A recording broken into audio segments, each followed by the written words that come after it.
the best way to treat extremely damaged hair and bring it back to life. My hair has been through a lot in the last couple of months and it has experienced the worst neglect ever. Maybe not ever, but definitely top 5. Hello everyone, I am Angela of Afro League, if you do not already know, and I am the one you should listen to when it comes to growing long, healthy, natural hair. And when I say healthy, long, natural hair, I mean it. Full transparency here. You know when they say if you know better, you should do better. Well, I know better and I have not been doing better when it comes to taking care of my natural hair in the last couple of months. And my hair has definitely paid the price. But right now, I'm trying to bring it back to life, trying to rejuvenate my hair. But first of all, let us just see what we have going on underneath this scarf. It's not that bad. To be honest, it doesn't look that bad. It is not that bad. I mean, it could be worse. It could be worse, but it's not that bad. And it is probably because I rebraided my hair, even though I did not wash it or do anything to it. But my hair is dry, really dry, almost as a desert, dry like a desert. My scalp is dry and there are like flakes on it. It could be dandruff or it could just be product buildup, who knows. Now the first step of treating damaged hair and bringing it back to life is to introduce water to your hair. And I mean a lot of water. Using a spray bottle will not do justice to it. I decided to soak my hair with water in the shower for a couple of minutes, probably about 5 minutes, before coming out to dry my hair with my used t-shirt. And I cannot explain how important water is to natural hair. I like to compare natural hair to plants, and you know how important water is to the growth of plants. It is exactly the same way it is with your natural hair. Water is life, and anything that water touches, it gives it life. Soaking my hair with water is not going to get my hair totally moisturized, but it is a start, and this is going to make the takedown process of these braids easier. If I did not do this step before taking down my hair, trust me, with how dry my hair was, my hair is definitely going to experience an enormous amount of breakage. So now I'm going to apply a moisturizing leave-in conditioner to my hair so that this section of hair does not dry out before I finish the takedown process. I am using a leave-in conditioner instead of oils because I'm trying to infuse moisture into my hair, get my hair to its optimal state of moisturization.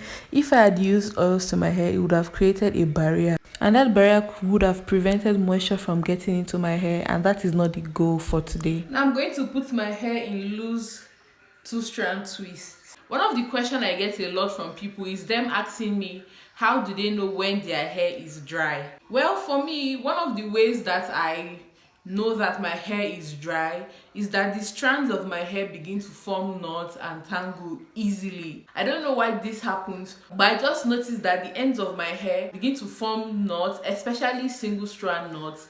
That's like the major type of knot that I experience when my hair gets dry. I guess it is because when my hair is dry, the strands are not smooth enough to rub against each other without forming knots. It's like moisture is kind of a lubricant on your hair strand. If your hair is moisturized, it is easier for the strands to just slide and glide on each other. This is the explanation I give myself, and I think it makes a lot of sense to me. I have discovered that once I wash my hair and my hair is super moisturized, the single strand knots do not form anymore. But then the ones that are there, I have to trim my hair to get it out. The reason why this process is a lot easier and I don't have to thoroughly detangle my hair is because from the last time I washed my hair, which I actually cannot remember, I did not do anything to my hair. My hair was just in those braids, and then a couple of weeks ago I rebraided them. So there's no point for me to do any major detangling because it is not tangled. And this is one of the mistakes a lot of people make. At least if you're going to neglect your hair, I'm not advocating for it, but if you're going to neglect your hair, neglect it in a protective style. Do not leave it in a puff or in an afro, because it just makes everything 100 times worse than it actually should be. Another way for me to tell when my hair is dry is that when I touch my hair, it makes a lot of noise. It kind of feels like you're touching plastic wrap. Maybe the sound is not that intense, but you definitely hear when you touch your hair. For me, I noticed that when my hair is moisturized and I touch it, I actually cannot hear me touching my hair. I cannot hear my fingers running through my hair. But when my hair is dry, I can definitely hear it when I touch my hair. If after all of these tips I've given you still cannot tell when your hair is dry or not, I think the safest thing is to just wash your hair weekly. That way you don't have to run into problems with dry hair. Also, I haven't trimmed my hair in a while, and I think it is time to show my ends some love. So I'm going to be trimming my hair, but not now, maybe after I have washed and conditioned my hair, so that I do not trim perfectly good hair thinking that it is damaged. But I think I'll be cutting it probably an inch or two. Trimming is another vital step to take when it comes to bringing your hair back to life. Sometimes people are so focused on growing long hair that they end up holding on to unhealthy ends. Let it go, my dear. Also, I would like to say that as much as trimming is good for your hair and trimming helps your hair stay healthy, there is such a thing as excessive trimming.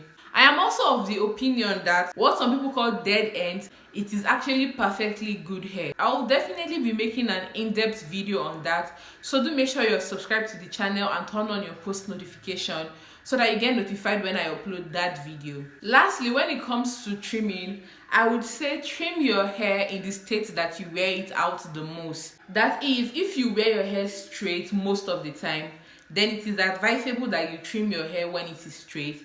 If you wear your hair out in its coily state most of the time, then you should definitely trim your hair when it is coily. Earlier in the video, I talked about neglecting my hair for months, and I think it is important for me as a creator to speak on that, considering the fact that people see my content, they see the video I post online, they see how I care for my hair, and most times they are inspired by how much I care for my hair.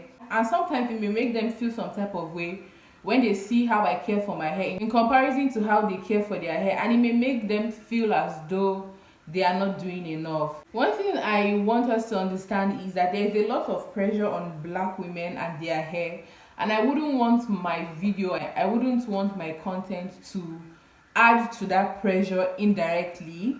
So I just want to speak on that. Honestly, it is okay for you to have days where you don't want to take care of your hair.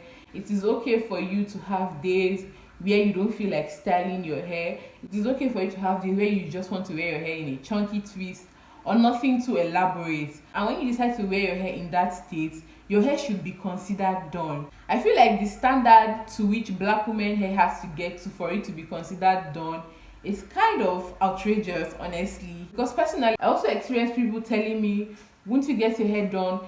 Can't you get your hair done? When my hair is in twist and it is actually done. I feel like we should normalize people wanting to take a break from caring for their hair, because honestly, it gets to a point in someone's life where caring for their hair is not the most important thing to them. Like, there are a lot of things people go through, and sometimes there is not enough time for you to handle those things in your life and also care for your hair. And I feel like there should not be any judgment when people experience that stage in their life.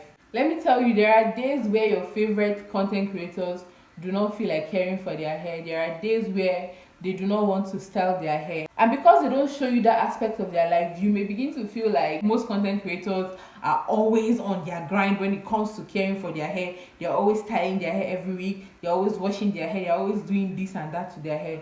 There are honestly days where you don't feel like caring for your hair, and that is okay. And one thing about me, when I don't feel like caring for my hair, I don't do it. I don't allow anybody to pressure me. Like, if I don't feel like caring for my hair, I let it be. Because most times I have discovered that when I don't feel like caring for my hair and I force myself to care for my hair, I end up handling my hair roughly, and that is me doing a lot of disservice to my hair. So I would rather let my hair be and take a break than care for my hair when I don't feel like doing it. Also, I know you might be thinking, well, on days you don't feel like caring for your hair, why don't I go to a salon and have someone else do my hair? Well, the truth is that I don't trust people with my hair. I have a huge trust issue when it comes to allowing other people care for my hair, mostly because I've had like terrible experiences when it comes to going to the salon and having other people care for my hair. I've had my hair burnt, like really burnt. One time I went to the salon to wash my hair and blow dry my hair. They were done washing my hair, and in the process of blow drying my hair, suddenly I could smell something burning, and I thought it was the cable of the blow dryer. I was like, I can smell something burning, can't you smell it? And then she was like, yeah, I can smell it. We checked the cable of the blow dryer, and the blow dryer was fine. I was like, okay. Then she proceeded to comb my hair, and a chunk of hair fell out. A chunk of hair fell out of my hair. I could not cry. I did not know how to react, and since then I've just been like, you know what, I am going to care for my hair by myself. Another reason why I feel like I am comfortable with neglecting my hair, although I would not advise it, but another reason why I feel like I'm comfortable with doing that is the fact that I know that when I am ready to care for my hair, I know what to do to my hair to take care of the extreme dryness, tangle, breakage, and all of that. I know what to do to my hair, and that is one of the reasons why I'm creating this video, so that you can have a reference just in case there ever come a time where you have a lot going on for you and you find yourself neglecting your hair. This video will be there for you to take all of these tips and tricks that I'm sharing so that you can bring your hair back to good health. Can we take a minute to appreciate this length of hair? No, just look at it. Take a minute to give a round of applause. See, let me tell you, as much as neglecting your hair is bad for your hair, there's actually an advantage to it. A lot of times when it comes to growing your natural hair, I've made a couple of videos on that, and I talk about not doing too much to your hair. Well, when you neglect your hair, it's like you're naturally not doing too much to your hair. You're not over manipulating your hair. Therefore, your hair just grows and you're able to retain all of the lengths. And I'm a living example because you can't tell me nothing. Look at the length. Wait, 22 inches, 32 inches.